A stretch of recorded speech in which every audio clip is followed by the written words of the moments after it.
Assalamualaikum warahmatullahi wabarakatuh. Halo semua, nama saya Yunda Fatima Aurelia dengan NIM 1101199101. Saya mahasiswi semester 4 jurusan Ilmu Komunikasi Universitas Bung Karno, Jakarta. Pada video kali ini, saya akan membacakan hasil UAS saya pada mata kuliah Perkembangan Teknologi Komunikasi dengan dosen pengampu Bapak Tri Oktasulfa Kimiawan SIKOM MM. Tanpa perlu berlama-lama, ini hasil jawaban UAS saya. Untuk pertanyaan nomor 1, Alvin Toffler menulis The Third Wave. Dia membagi perkembangan peradaban manusia dengan teknologinya ke dalam 3 bagian. Pertama, fase pertanian, kedua, fase industri, ketiga, fase pasca industri. Jelaskan. Gelombang pertama atau disebut dengan fase pertanian muncul pada tahun 8000 sampai 7000 tahun sesudah Masehi. Adalah fase di mana ada perubahan cara hidup manusia dengan bercocok tanam. Dengan bercocok tanam, manusia sudah mulai mengenal pertanian, mengelola persawahan, cara bertani, dan memanen. Saat itulah adanya peralihan manusia dari kegiatan mengumpulkan nasi hutan ke era pertanian. Beberapa ciri yang menyertai gelombang pertama ini antara lain: A. Tenaga utama manusia dan binatang. B. Mobilitas manusia dan informasi berjalan sangat lambat. C. Energi yang digunakan adalah otot. Pendapatan untuk memenuhi kebutuhan sehari-hari saja. Hidupnya sangat tergantung pada kondisi alam. Dan F. Masih memakai hukum homo homini lupus, atau manusia adalah serigala bagi sesamanya. Siapa kuat, dialah yang menang. Gelombang kedua atau disebut dengan fase industri muncul pada tahun 1700 sesudah Masehi sampai tahun 1970. Ditandai dengan ciri utama munculnya revolusi industri. Kalau gelombang pertama manusia banyak mengandalkan tenaga hewan dan manusia, gelombang kedua sudah digantikan dengan mesin. Peradaban kehidupan manusia juga dianggap lebih maju. Dengan jadikannya mesin sebagai teknologi penting bagi kehidupan, maka dikenal pula transportasi, pendidikan, bisnis, perdagangan, dan lain-lain. Ciri utama masyarakat ini adalah A. Penggantian tenaga otot, manusia dan hewan. B. Tenaga mesin didukung energi minyak dan batu bara. C. Penggunaan energi secara besar-besaran. D. Mobilitas manusia dan barang sangat cepat. E. Penjajahan muncul sebagai cara menyediakan cadangan sumber energi. Gelombang ketiga atau disebut dengan fase pasca industri dimulai pada tahun 1979 sampai tahun 2000. Era ini juga disebut sebagai era informasi. Gelombang inilah yang menandai munculnya masyarakat informasi. Bahkan sekarang perangkat-perangkat teknologi komunikasi semakin canggih, dimulai dari penemuan satelit, PC, handphone, internet, dan perpaduan perangkat tersebut. Perpaduan perangkat itu kemudian memunculkan berbagai macam perubahan pada proses pengiriman informasi dan peradaban masyarakat. Untuk pertanyaan nomor 2, teknologi syarat dengan nilai tertentu dan mengganggu kemapanan manusia yang mempengaruhi perkembangan peradaban manusia. Uraikan kondisi tersebut. Nomor 2, 1. Tidak ada negara yang kuasa menahan laju teknologi. Teknologi komunikasi merembet ke segala bidang kehidupan manusia. Sekuat apapun manusia memenuhi perkembangan teknologi, ia tetap akan merembet, merusak, bahkan mengubah segala hal yang ada pada kehidupan manusia. Yang kedua, teknologi berkembang sangat cepat melampaui kesadaran manusia. Bisa jadi manusia baru berpikir 2 meter. Dalam waktu bersamaan, teknologi komunikasi berkembang melesat puluhan bahkan ratusan meter. Bahkan, perkembangan teknologi tidak bisa diprediksi sebelumnya. Yang ketiga, aktif atau pasif dalam menerima teknologi. Terhadap perkembangan teknologi komunikasi, manusia dihadapkan pada 2 pilihan, yaitu aktif atau pasif dalam menerima teknologi itu. Jika manusia pasif, ia cenderung tidak menuruti kemauan teknologi, sementara yang aktif menerima, mencoba, memaknai bahwa teknologi harus diartikan, diterjemahkan, serta diimplementasikan dalam kehidupan sehari-hari. Yang keempat, manusia tidak bisa menyalahkan teknologi. Sebagai sebuah keniscayaan, manusia tidak serta-merta hanya menyalahkan mengapa teknologi komunikasi berkembang. Mereka menyalahkan teknologi bisa jadi menjadi bukti bahwa seorang itu tidak siap menerima dampak dari teknologi komunikasi. Sebaliknya, mereka yang punya sifat terbuka akan dengan mudah menyesuaikan diri dengan perkembangan teknologi. Masalahnya, teknologi itu sebuah keniscayaan kehadirannya.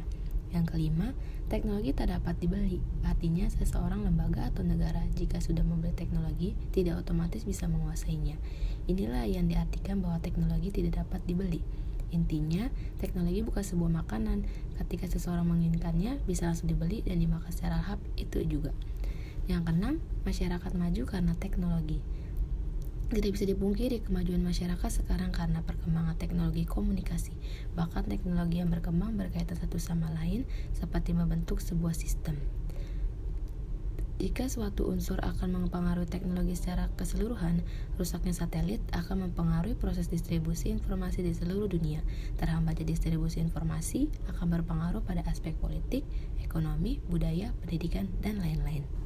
Untuk pertanyaan nomor 3, sebagaimana masyarakat pertanian dan masyarakat industri, masyarakat informasi juga memiliki ciri-ciri. Sebutkan dan jelaskan. Jawaban nomor 3. Ciri-ciri masyarakat informasi. Yang pertama, masyarakat yang terpaan media massa dan komunikasi global. Contoh, mahasiswa yang menonton televisi atau mendengarkan radio jelas secara langsung terpengaruh media massa. Penjelasan dosen yang berasal dari media massa itu jelas terpaan media massa secara tidak langsung pula. Terpaan media massa yang demikian kuat itu telah mempengaruhi sikap dan perilaku masyarakat. Bahkan dalam kebutuhan sehari-hari, masyarakat sering menjadikan informasi dari media massa sebagai referensi utama. Bahkan saat sekarang, untuk bisa menjawab persoalan hidup sehari-hari yang menimpa seseorang, mereka bisa mencari jawabannya lewat internet. Semua persoalan yang bisa terjawab lewat internet itu membuktikan bahwa terapaan media massa dan pengaruh dari komunikasi global sangatlah kuat.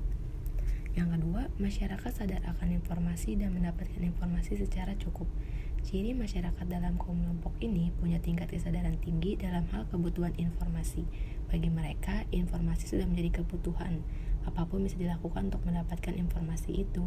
Informasi bagi kelompok ini bahkan bisa dikatakan menjadi kebutuhan sehari-hari. Masyarakat kelompok ini bisa dikatakan sebagai masyarakat informasi karena mereka juga mendapatkan informasi secara cukup.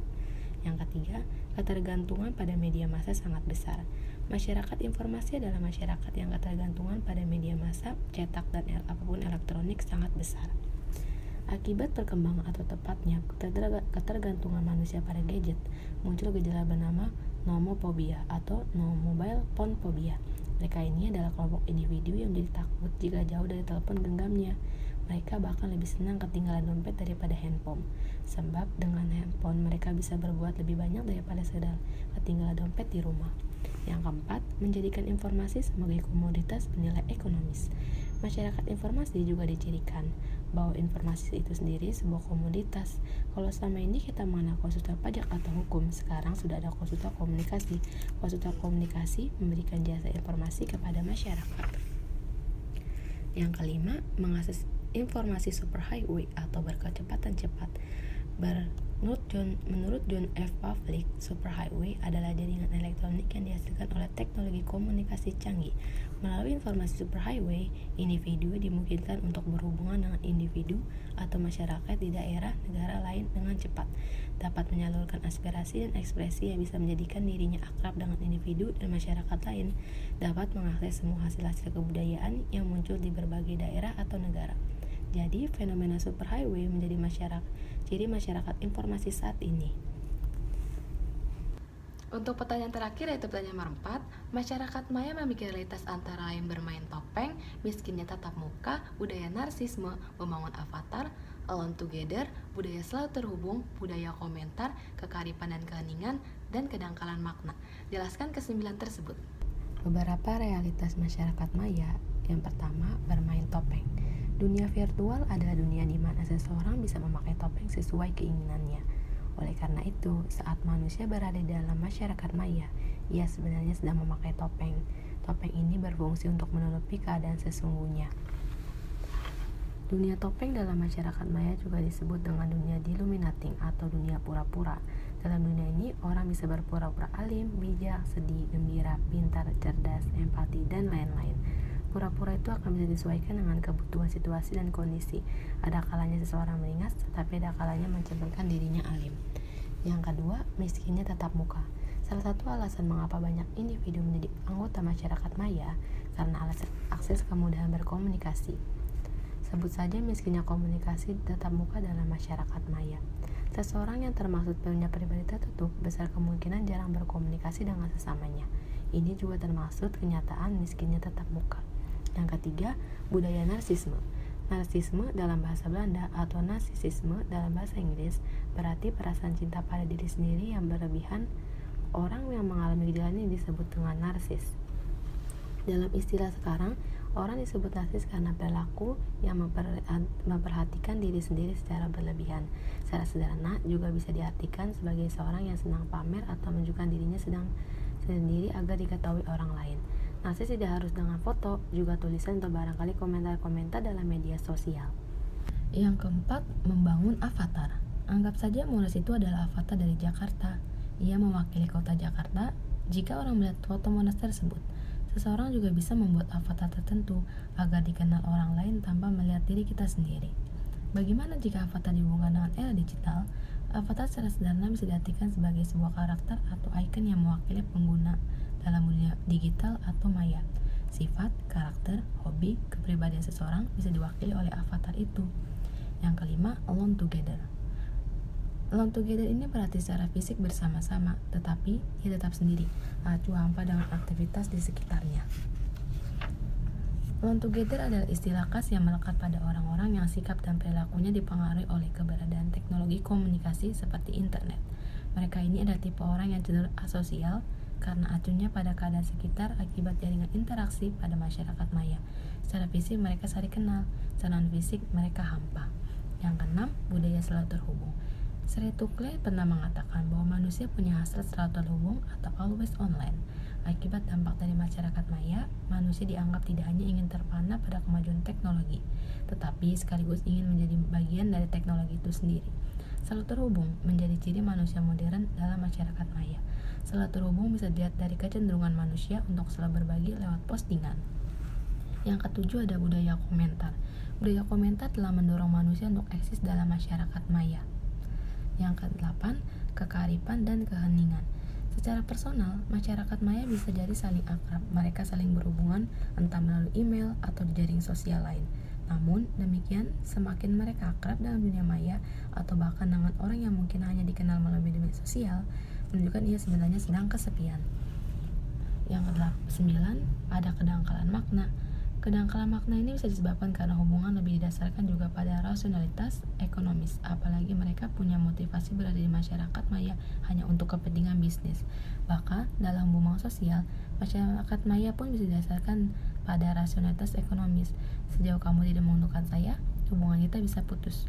Begitu kalau dikatakan secara lisan.